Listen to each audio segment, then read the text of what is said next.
Let me begin by saying that this review will have no major spoilers. I may give away some slight details about the film, but as for major spoilers, there will be none of that whatsoever. Okay. This film is definitely better than the prequels.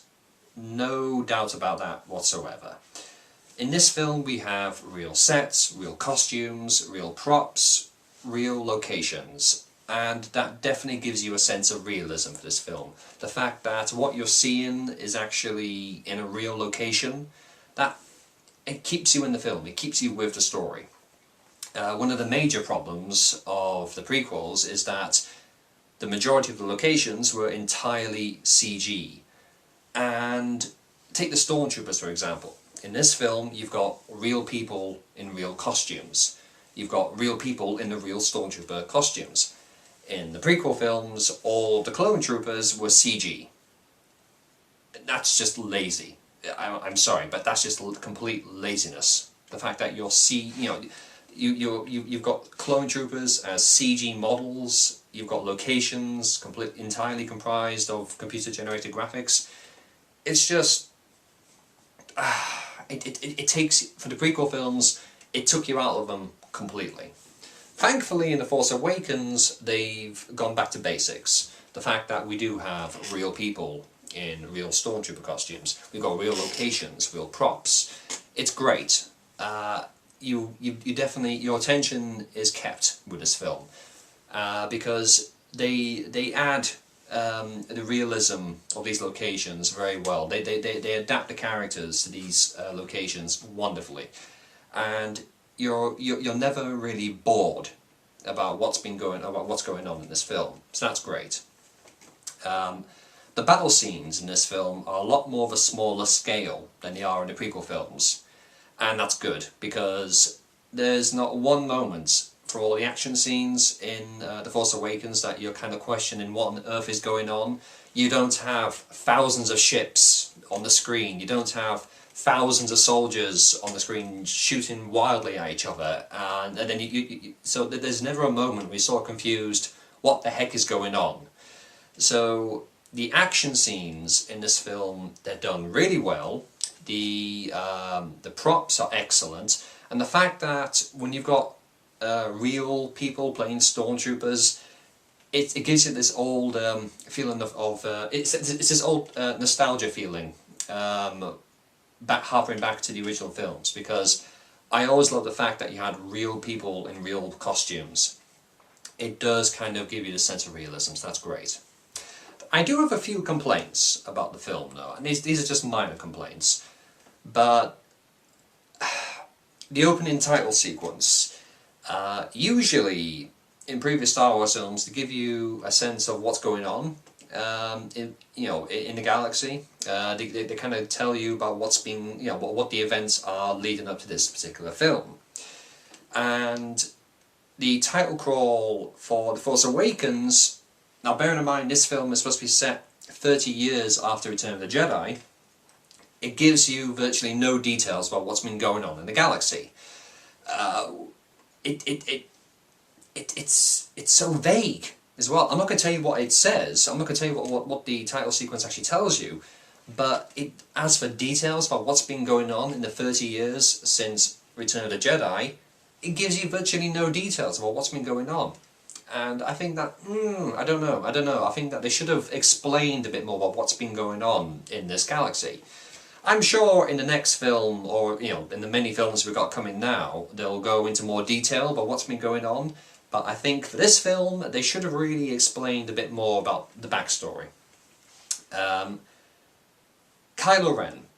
Now, I think Kylo Ren is a great character when he has his mask on. Now, it's not a spoiler, you do see in the trailer that he has his mask off. So again, there's no spoiler that he takes his mask off.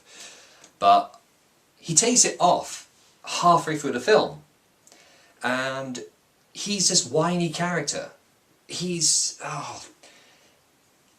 just takes away the tension just a little bit with this character, because, and that's a shame really though, because when he's got his mask on, he sounds great, he looks great, he's got this menacing feel about him, and he's actually one of those villains where he's he's quite scary, but he's also got a great sense of humour as well. I mean, Kylo Ren has got some... He's got a few sarcastic quips that do make you smile.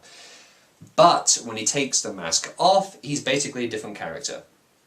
And I think they shouldn't have done that. A friend of mine said that they should have just left his mask on up until the end of the film and then take it off to reveal who he is. I disagree, personally. I think what they should have done is what they did with Darth Vader, is that keep his mask on until the very end of the last film.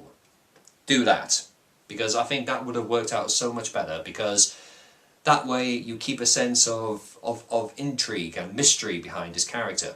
But no, they take his mask off halfway through the film. And don't get me wrong, he puts the mask back on again, then suddenly he's this great character that we all know and love. But he keeps taking the mask off again, and it's just like, don't do that. Leave the mask on, because when he's got the mask on, he's great. When he takes it off, he's not. And whilst I'm on the subject of the villains, we have this other guy called General Hux. He's basically trying to be Grand Moff Tarkin, and he's no Grand Moff Tarkin. So again, I'm not going to give away any spoilers, but I'm just going to leave it at that. I think Grand Moff Tarkin is a much better villain compared to General Hux, but that's just my opinion. Snoke. Now, he's the supreme leader behind the First Order. We don't really know anything about him. They gave away virtually no details about him, so I'm guessing that we're probably going to hear a lot more in the next film. But considering we're not really told anything about him, though, you don't really buy him as this great villain. He's just sort of there in the background. So again, I'm sure we'll hear a lot more details about Snoke in the future films, so there we go. One little thing that did kind of keep bugging me the entire time is that, well, okay, here's the thing. We can assume that the Empire has basically become the First Order. The First Order is the Empire, pretty much. The Resistance is not the same people, not necessarily the same people that we saw in the original films, because at the end of Jedi, the Rebel Alliance basically becomes the New Republic. And the New Republic still exists in The Force Awakens, but they're not fighting the Empire. What's going on is that the New Republic are financing this separate group called the Resistance to fight the Empire / First Order. Why? It's like, well, it's not like these two people never fought before. I mean, the New Republic have been fighting the Empire for years. So why are they suddenly financing this splinter group called the Resistance to fight the Empire? Well, what's the point? It's like some kind of proxy war, you know? I just didn't get that. But I think that kind of goes back to what I said before about the opening crawl not really giving you too much details about what's actually been going on between Jedi and The Force Awakens. So maybe in the next film we'll get a lot more details about what's actually been going on. But again, it's a minor complaint. But I do appreciate that in the battle sequences you're not confused about what's going on. Again, going back to the prequels, one of the many problems they had was that there was so much stuff on the screen, so much flashing lights, so much ships going by all over the place. You've got thousands of soldiers shooting wildly at each other. You've got these space battles, we've got fighter craft and all these other ships just going all over the place. Too much stuff going on. You can't tell what's going on in the prequel films. But in The Force Awakens, you don't have that problem whatsoever. The action sequences are a lot more of a smaller scale in this film, and you can see everything clearly. You can definitely tell what's going on. So I definitely do appreciate the fact that they've done the battle sequences really, really well in The Force Awakens. This film has actually got quite a lot of light humour in it as well. I do appreciate that. I like the fact that it's not dark and brooding the entire time. It's like Han Solo has got great chemistry with Chewbacca in this one, because they've done it so well to the fact that you definitely do get a sense that Han and Chewie are these old best friends, that they've been through a lot together and they've stuck by each other throughout, for many, many years. So they definitely gave you that sense of old comradeship. And Daisy Ridley and John Boyega, They are great actors. Their characters are so great. Finn and Rey, they're fantastic. Because I was a bit worried that they were going to be a little bit bland. They're not. They're not. Let me just say right off the back, they're not. They are fantastic characters, and I think that they're going to be, John Boyega and Daisy Ridley, they've got bright careers ahead of them, because I think in the next couple of films, their characters are just going to get better and better. And BB-8. And now, I was never really a fan of BB-8, but I like BB-8 a lot more now than I did before, because I think BB-8, the fact that he's a real prop, he's a real machine, like he's not CG at all, that definitely adds to his charm, because there's a few moments in this film though where you can't help but smile when he's interacting with the other characters. So yeah, definitely a lot of bonus points for that. So would I recommend Star Wars The Force Awakens? Yes, absolutely. It's a great film. It's not perfect, but then again, can anyone really name a perfect film? It does have a couple of problems. Like I said, it doesn't explain certain things about the backstory. You kind of sort of have to it kind of leaves you guessing a little bit.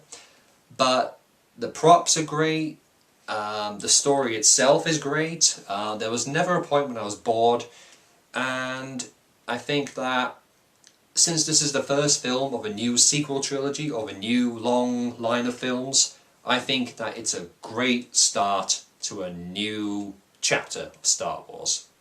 Thank you very much for watching. I'll see you next time.